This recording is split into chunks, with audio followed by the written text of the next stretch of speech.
విమోచనార్థమై, రక్షణార్థమై, అనేక మంది పాపుల పాపపక్షాల నిమిత్తమై దేవాది దేవుడు తన కుమారుణ్ణి లోక పాపను మోసుకునిపోయే దేవుడి గొప్ప పిల్లగా లోకానికి ఆయన ద్వారా రక్షించబడిన వారమై, ఆయన ద్వారా ఆ కుమారుడైన యేసు ద్వారా తండ్రి అయిన దేవుడిని మనం ఆరాధన చేయడానికి ఇక్కడ కూడుకొని ఉన్నాం. ఆత్మలో అభిషేకించబడాలి, దేవుని వాక్కులతో నింపబడాలి. చివరి రోజుల్లో ఉన్నాం, అంత్య దినాలలో ఉన్నాం, అపాయకరమైన రోజుల్లో మనం జీవిస్తున్నాం. మన దేశము చుట్టూతా అనేక దేశాలలో యుద్ధ మేఘాలు సంభవిస్తున్నాయి. రేపు ఏం జరగబోతుందో ప్రపంచవ్యాప్తంగా ఊహించలేని స్థితిలో లోక సంబంధమైన కార్యాలు జరుగుతూ ఉన్నాయి. దేశంలో అంతర్గతంగా యుద్ధాలు ప్రారంభించాలని మతోన్మాదులు చూస్తున్నారు. మన చుట్టూత కులాల కుంపటి, మన చుట్టూత మతాల మంటలు, ఎలాంటి పరిస్థితులు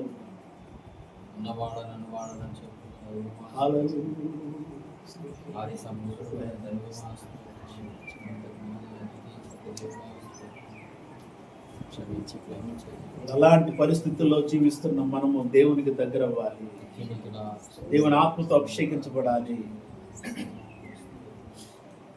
దేవుని వాక్కులతో మనం నడిపించబడాలి.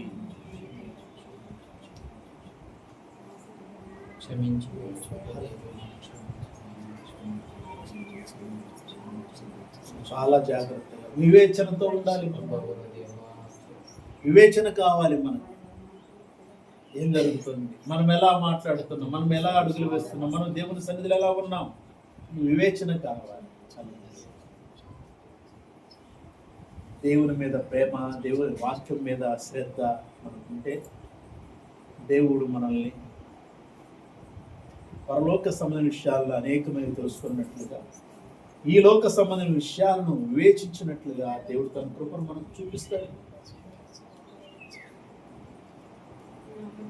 చివరి రోజుల్లో ఉన్నాం కాబట్టి ఆయనను మహిమపరుద్దాం, ఆయన గణపరుద్దాం. యేసు నామములో తండ్రి అయిన దేవుడిని మహిమపరిచి గణపరచుదాం.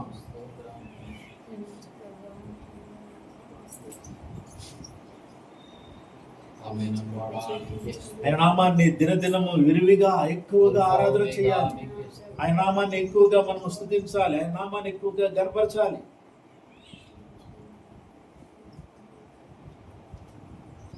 ఆయనకి ఎప్పుడు స్తోత్రం చేస్తూ ఉంటే, మనం స్తోత్ర బలి అర్పిస్తూ ఉంటే దేవుని ఆత్మ కార్యాలు మన మధ్య జరుగుతాయి. Thank you.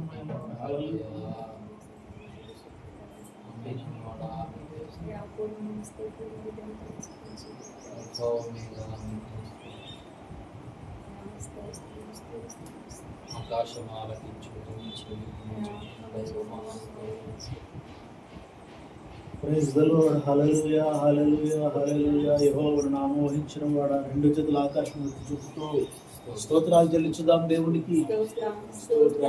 స్తుతులపై ఆసీనుడు యెహోవా. యెహోవా దేవుడు స్తుతుల మీద ఆసీనుడు. ఇశ్రాయేలు చేసే స్తుతులపై ఆసీనుడు ఆయన. కాబట్టి మనము స్తోత్రాలు చేయాలి, మనం స్తుతించాలి, కీర్తించాలి, గణపరచాలి. ఆయన గుణ లక్షణాలతో మనం ఆయన స్తుతించాలి. స్తోత్రము, స్తోత్రము. హల్లెలూయా. యెహోవా దేవా, మీకే మహిమ, ఘనత, ప్రభావాలు యేసు నామములో.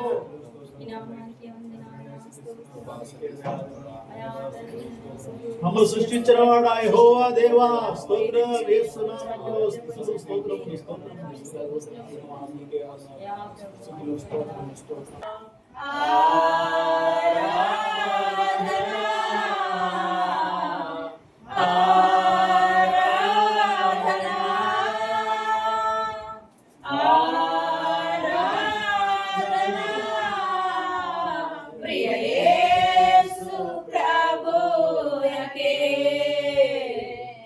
నా యేసు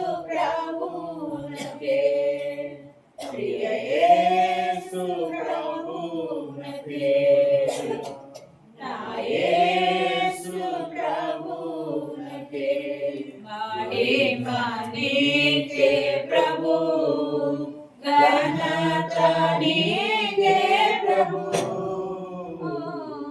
महिमा नीके प्रभु। ఎంతో ప్రేమించి నాకయ్యే తెంచి ప్రాణమునర్పించితివే, విలువైన రక్తం చిందించి నన్ను విమోచించితివే. ఎంతో ప్రేమించి నాకయ్యే తెంచి ప్రాణమునర్పించితివే, విలువైన రక్తం చిందించి నన్ను విమోచించితివే.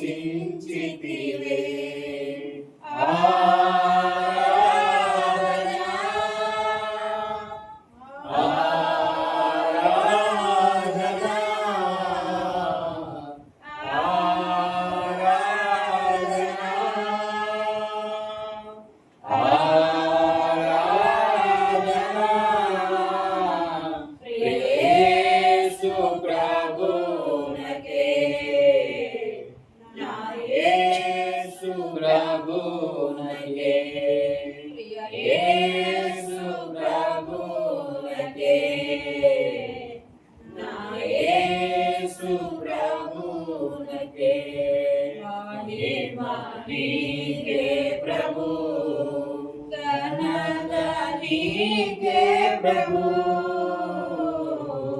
महिमा नीके प्रभु।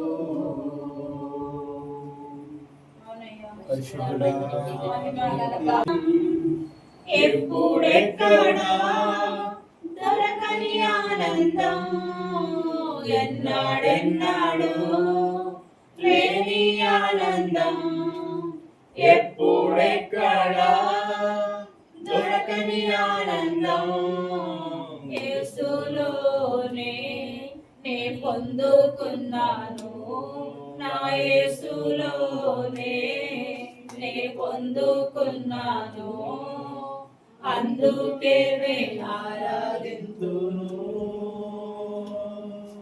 అందరిలో ఆరాధింతును, అందుకే ఆరాధింతును, అందరిలో ఆరాధింతును, ఆరాధింతును, హల్లెలూయా, ఆరాధింతును, హల్లెలూయా, ఆరాధింతును, హల్లెలూయా, ఆరాధింతును, హల్లెలూయా, యేసయ్యను ఎల్లప్పుడూ, యేసయ్యను ఎల్లప్పుడూ అందరిలో ఆరాధించి సేవింతును, అందరిలో ఆరాధించి సేవింతును, ఆరాధింతును, హల్లెలూయా, ఆరాధింతును, హల్లెలూయా.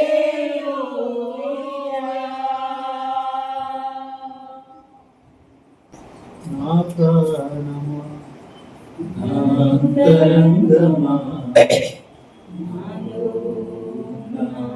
నా సమస్తమా, నా ప్రాణమా, నా అంతరంగమా, నా సమస్తమా, ఆయన చేసిన ఉపకారములలో దేనిని నీవు మరువకుమా, ఆయన చేసిన ఉపకారములలో దేనిని నీవు మరువకుమా, సన్నుతించుము స్తుతించుము ఉత్సాహధ్వని కీర్తనేత్తుము సన్నుతించుము స్తుతించుము ఉత్సాహధ్వని కీర్తనేత్తుము యెహోవా దేవుడు ఆయన పరిశుద్ధుడు సమస్త సృష్టి ఆధారుడు యెహోవా దేవుడు ఆయన పరిశుద్ధుడు సమస్త సృష్టి ఆధారుడు నా ప్రాణమా నా అంతరంగమా నాలో నా సమస్తమా నా ప్రాణమా నా అంతరంగమా నాలో నా సమస్తమా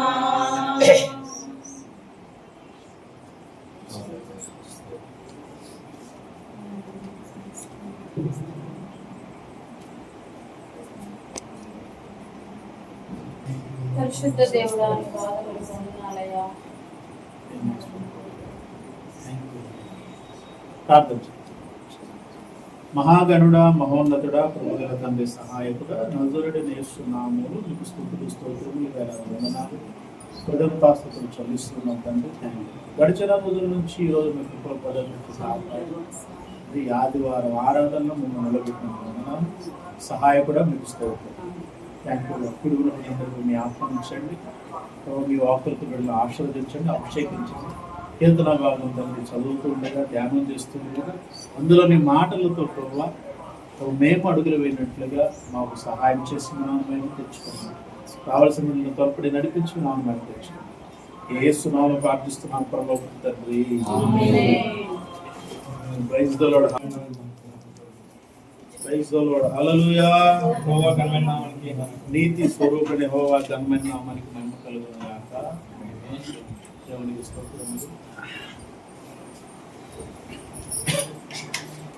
కీర్తనకారుడైన దావీదు గారు రచించిన కీర్తన 33వ ఉత్తర ఇందులోని మాటలు చాలా జాగ్రత్తగా మనము గమనించాలి. దేవుణ్ణి స్తుతించడానికి ఉత్సాహ ధ్వనితో ఆయనతో గానం చేయడానికి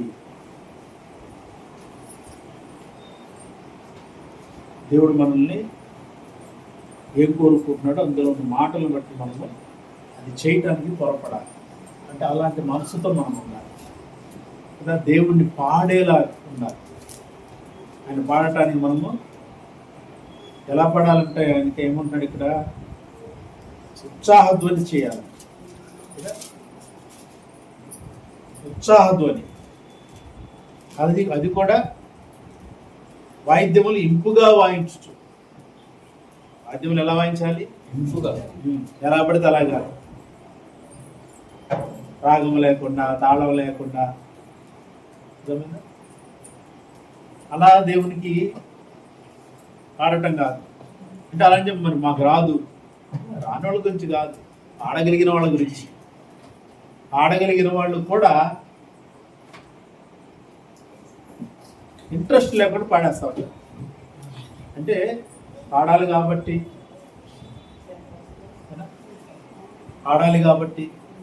పాడకపోతే ఏమనుకుంటారు?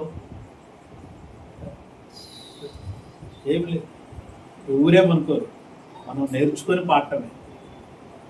మన గొంతు దేవునికి ఇష్టమైన వాయిద్యముగా ఉండాలి. Praise the Lord. హల్లెలూయా. దాన్ని మార్చుకునేది ఆయనే. ఎలా మార్చుకుంటాడు?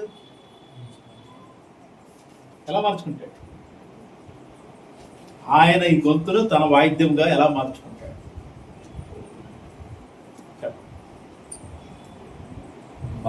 మన ఆసక్తిని బట్టి మీకు ఫస్ట్ నుంచి చెప్పేది ఒకటి, పరిశుద్ధాత్ముడు లేకుండా మీరేమీ కాదు.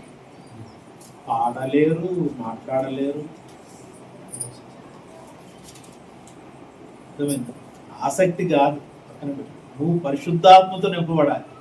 అది ఆటోమేటిక్గా ఆత్మ ద్వారా గొంతు మన హృదయం ఎలా సరి చేయబడుతుందో, మన శరీరం ఎలా సరి చేయబడుతుందో, శరీరంలో ఉన్న ప్రతి అవయవం సరి చేయబడుతుంది. అర్థమైందా? పరిశుద్ధాత్మ అంటే మామూలు విషయం కాదు. పరిశుద్ధాత్మ అంటే ఏదో అజ్ఞానంగా ఆలోచన లేకుండా, అర్థమైందా, అల్లరిగా ఉంచేది కాదు పరిశుద్ధాత్మ అంటే. పరిశుద్ధాత్ముడు లోపల మౌనంగా ఉండి ఏం చేస్తుంటాడు? మనల్ని మార్చుతూ ఉంటాడు. ప్రైజ్ ద లార్డ్, హల్లెలూయా. పరిశుద్ధాత్ముడు అంటే అది.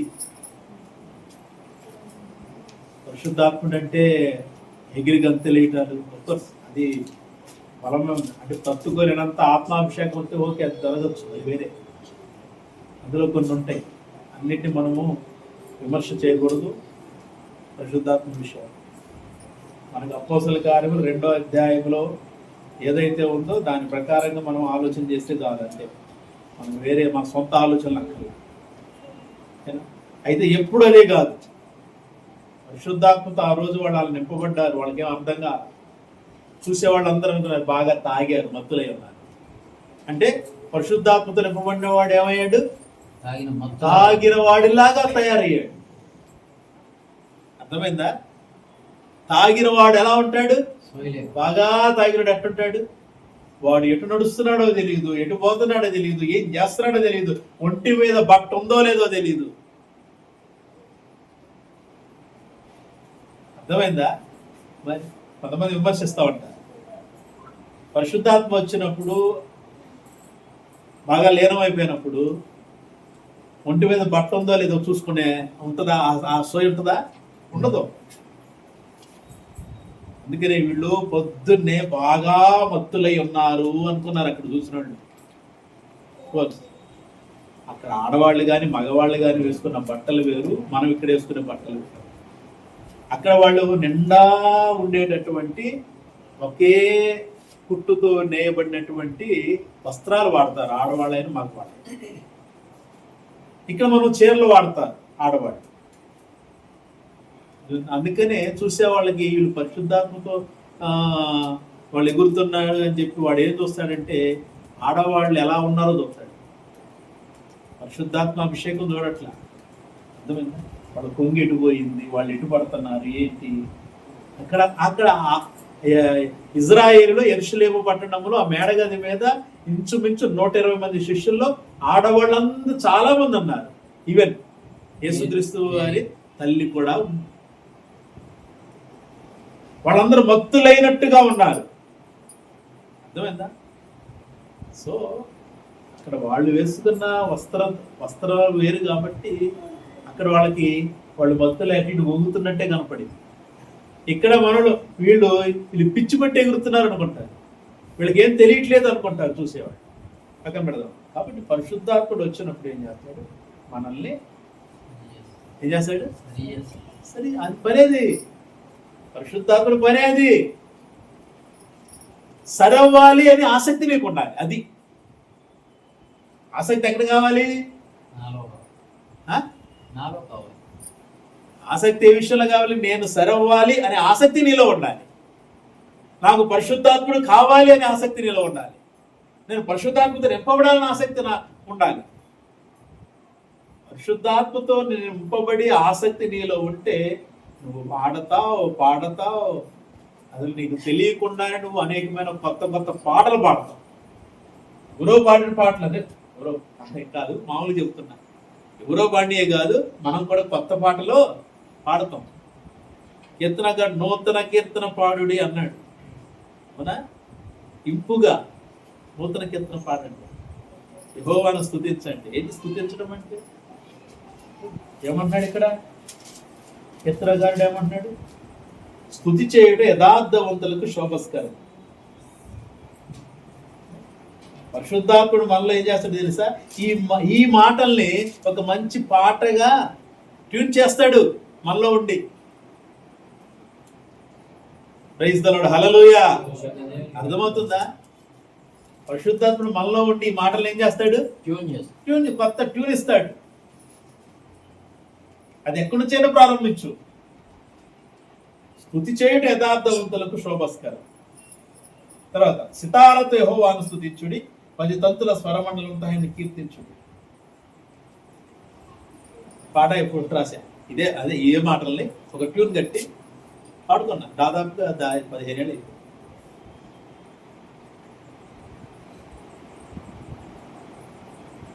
దేవునికి అప్పుడు ఆ టైంలో కూర్చుంటే పాట, నుంచుంటే పాట, కీర్తన చదవగానే పాట, అదే పాట, వాక్యం చదువుతుంటే పాట, వాక్యం చదువుతుంటే ఆ వాక్యం ఇంకా పాట అయిపోయేది, ట్యూన్ అయిపోయేది. పాటలు ఊరికి ఎలా వస్తాయి? ఎస్ఎన్ గారికి అన్ని పాటలు, అన్ని వేల పాటలు ఎలా వచ్చినాయి? రాజబాబు గారికి అన్ని వేల పాటలు ఎలా వచ్చినాయి? భక్సింగ్ గారికి అన్ని వేల పాటలు ఎలా వచ్చినాయి? పరిశుద్ధాత్ముడు ముందు మనలో ఉండాలి. మనం సరిగా పాడట్లేదే అని బాధపడటం కాదు, నేను బాగా పాడుతున్నాను నన్ను విమర్శిస్తున్నారే అని బాధపడటం కాదు, అదెంత కాదు, పక్కన పెడతాం. ఇంపుగా ఉత్సాహ ధ్వనితో ఇంపుగా వాయించుడి, యెహోవా వాక్యం యథార్థమైనది, ఆయన చేయనదంతయు నమ్మకమైనది. Praise the Lord, hallelujah. యెహోవా వాక్యం ఎలాంటిదంట? యథార్థమైనది. యెహోవా వాక్యం ఏదో ఉత్తుది కాదు, యథార్థమైన దేవుని వాక్యము. యెహోవా దేవుని యొక్క వాక్యం యథార్థము, అది నమ్మదగినది, నమ్మకమైనది. అందుకని ఆ వాక్యం పట్ల మనకు ఏముండాలి? ప్రేమ ఉండాలి, ఆసక్తి, ప్రేమ ఉండాలి. వాక్యాన్ని మనం ప్రేమించాలి. ఎందుకు? ఆ వాక్యం మనల్ని ప్రేమించింది. ప్రైజ్ ది లార్డ్, హల్లెలూయా. మనం ప్రేమించామనేది ప్రేమించలా, మనం ప్రేమించక ముందే మనల్ని ప్రేమించింది.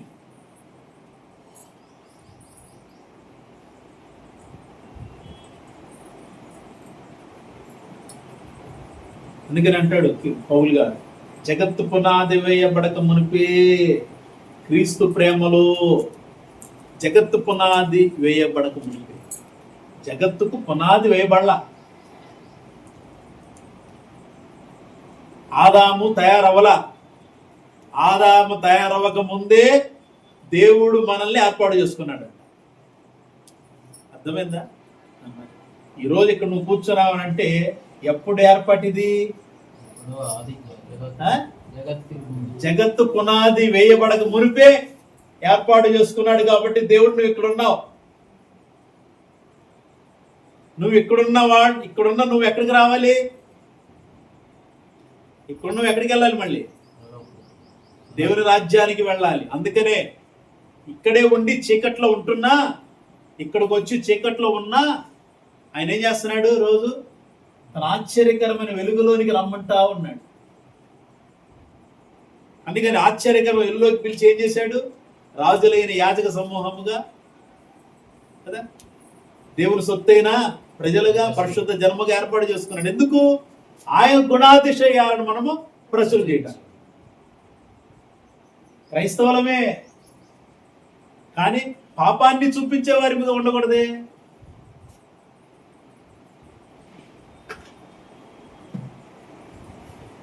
చాలా జాగ్రత్తగా ఉండాలి.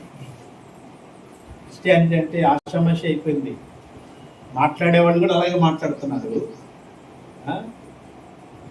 ఇప్పుడు ఒకటి తయారయ్యేదంతా వాళ్ళకి తెలియజేయాలి. లెక్క ఎవరికి? గవర్నమెంట్కి ఇవ్వాలి. గవర్నమెంట్కి లెక్క అప్పగించాలి. నువ్వు 10 రూపాయలు సంపాదించు, ఇదిగో నా దగ్గర 10 రూపాయలు ఉంది. ఇంకో నెక్స్ట్ ఇయర్ ఈ డబ్బులన్నీ మొత్తం బ్యాన్ చేసేసి, నోట్లన్నీ మరలా తీసేసి ఓన్లీ డిజిటల్, మీ దగ్గర ఎంత డబ్బు ఉందో అంతా అకౌంట్లో వేసుకోండి. కొన్నిసారి రాగానే చేశాడే సేమ్ అలాగే. మీ దగ్గర మనం ఇప్పుడు 500 నోట్లు 100 దాచుకున్నాం, అర్థమైందా? బ్యాంకులో అయితే ఏదో కట్ అవుతుంది అని, అవునా? మరి వాళ్ళు ఆలోచన చేస్తారుగా, అసలు ప్రజల దగ్గర ఎంత డబ్బు ఉందో తెలియట్లేదు మనకి అని చెప్పి వాడు ఏమంటున్నాడు? నోట్లు రద్దు అంటున్నాడు. కాబట్టి పలానా రోజున నోట్లు రద్దు అవుతాయి, కాబట్టి మీ దగ్గర ఉన్న నోట్లన్నీ తీసుకొచ్చి బ్యాంకులో జమ చేయండి. అంతే. వెంటనే అందరూ క్యూ కడతారు. కట్టాంగా ఆల్రెడీ ఒకసారి సేమ్ అదే పరిస్థితి. తర్వాత ఏం చేస్తాడంటే నోట్లు డబ్బులు మేము ముద్ర వేయట్లేదు, ఓకేనా, డబ్బులు ముద్ర వేయట్లేదు. ఏం చేస్తాడు?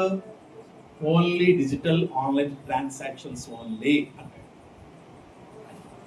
చదువు రానోడు కూడా తప్పనిసరిగా ఇవ్వనోడు బతులు, అయ్యా ఏందా ఇది, ఈ యాప్ వేసుకోవాలి, ఎలా వేసుకోవాలి, వాడితో ఎంచుకొని వాడు ఆ ముసలోడు చదువు వచ్చినోడు రానోడు ఏం చేయాలి? ఏదన్నా ఒక ట్యాబ్లెట్ కొనుక్కున్నా వాడికి ఇవ్వాలి. ఎంత వేస్తాడో తెలియదు, తర్వాత సంగతి. రేపు రాబోయే రోజుల్లో జరిగేది. అందుకే రాష్ట్రాలన్నింటిలో కూడా ఇప్పుడు భయంకరమైన దేశవ్యాప్తంగా జరుగుతుంది, ప్రపంచవ్యాప్తంగా జరుగుతున్నాయిగా. ఇప్పుడు మన దేశంలో ఇంకా కనపడుతున్నాయిగా. ఇంకా మనం ఎక్కడున్నాము? ఇంకా ఎక్కడున్నాము? మనం ఆలు నేర్చుకునే దగ్గర కూడా లేవు. అర్థమైందా? ఆలు కూడా రావట్లే మనకి. ఆలు రానప్పుడు మనం పెద్ద పెద్ద మాటలతో పాటలు ఏమైనా రాస్తాం? అవునా? అదే రానప్పుడు పెద్ద పెద్ద మాటలతో పాటలు ఎవరు రాస్తాం? చాలా జాగ్రత్తగా ఉండాలి. అంత్య దినాల్లో ఉన్నాం.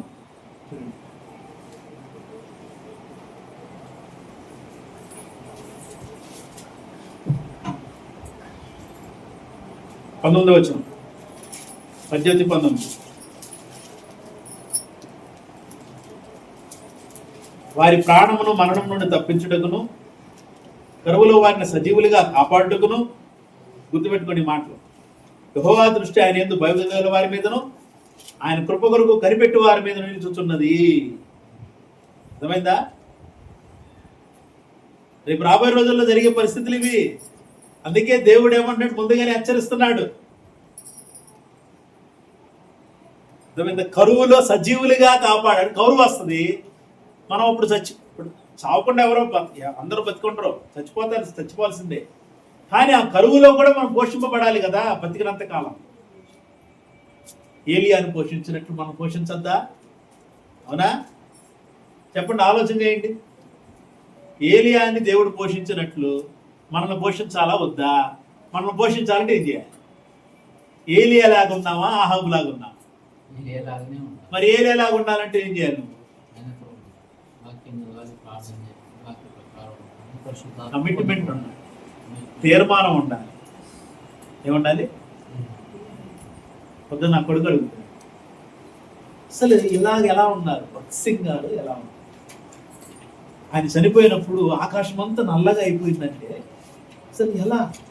ఒకటే కమిట్మెంట్. సింపుల్, ఒకే ఒక పదం, కమిట్మెంట్. దేవునితో ఆయన వడంబడి నిబంధన అంతే. చచ్చేంత వరకు నేను నీతోనే.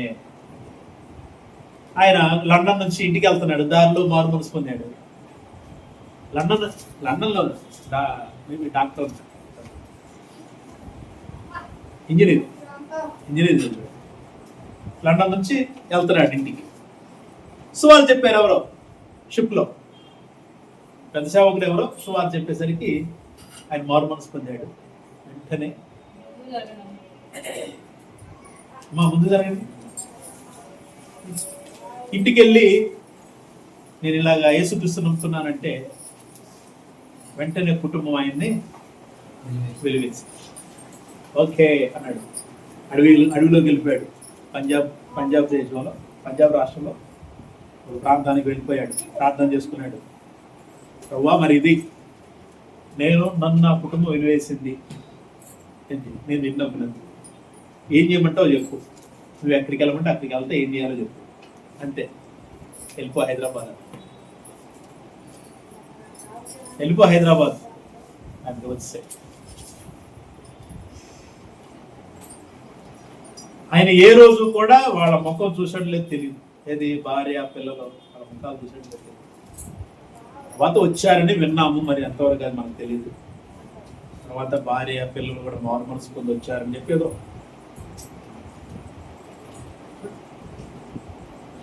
ఆయన చనిపోయేంత వరకు కూడా దేవుడితోనే ఉన్నాడు. అలా అసలు ఎవరంటారు కమిట్మెంట్? చెప్పండి.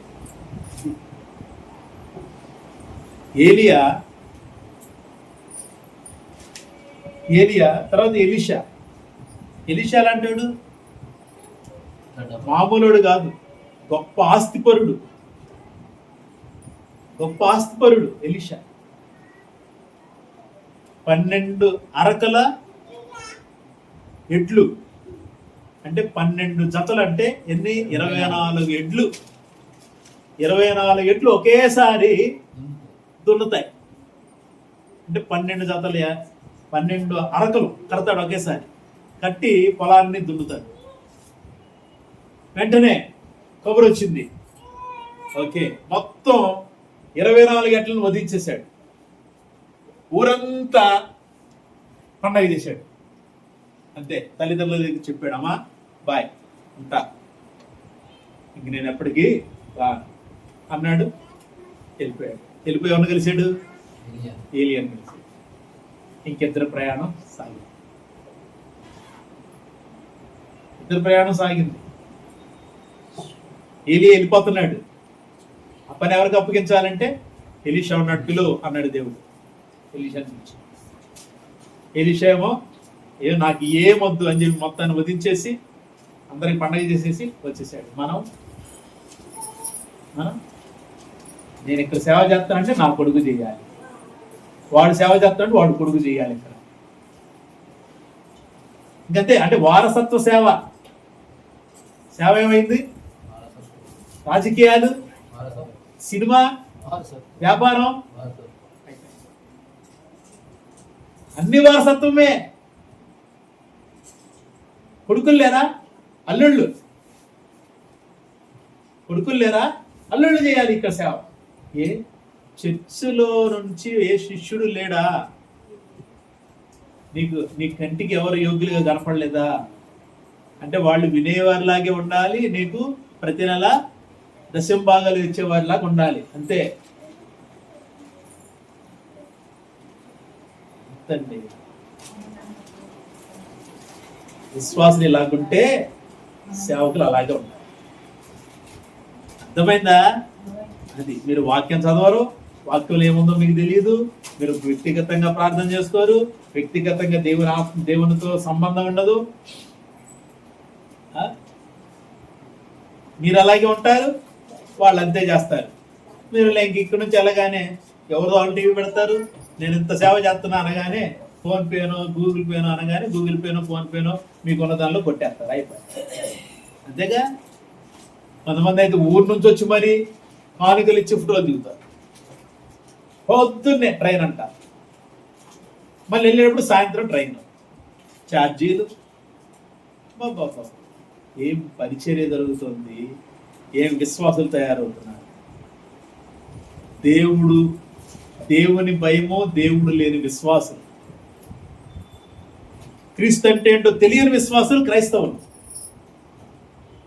క్రీస్తు అంటే ఎవరో తెలియని విశ్వాసులు, వాళ్ళు క్రైస్తవులు.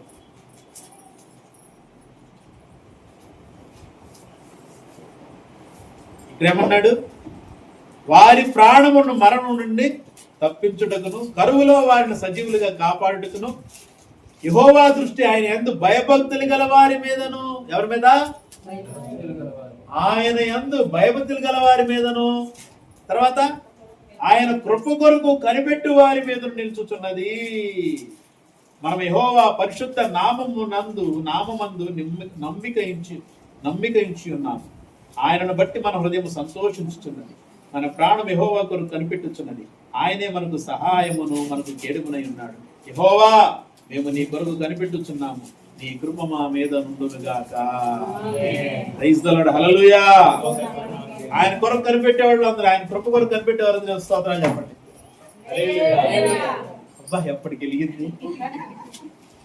Praise the Lord. హల్లెలూయా. ఆయన కృప కొరకు కనిపెట్టాలి, ఆయన కాపాడటానికి సిద్ధంగా ఉన్నాడు. కరువులో కాపాడటానికి అంటే కరువు రాబోతోంది, అర్థమైందా? కరువు రాబోతోంది. చాలా జాగ్రత్తగా ప్రియమైన దేవుని మాటలు పెట్టి మనము దేవుని ఘనమైన నామాన్ని మనం తాపత్రయపడదాం. మనము ఆశీర్వదించబడదాం, అనేకులకు ఆశీర్వదకరంగా దేవుడి మాటలు ఆశీర్వదించను గాక. సమయాన్ని మీకు ఇస్తున్నాను. సాక్ష్యం చెప్పి దేవుని నామాన్ని పంచాలి.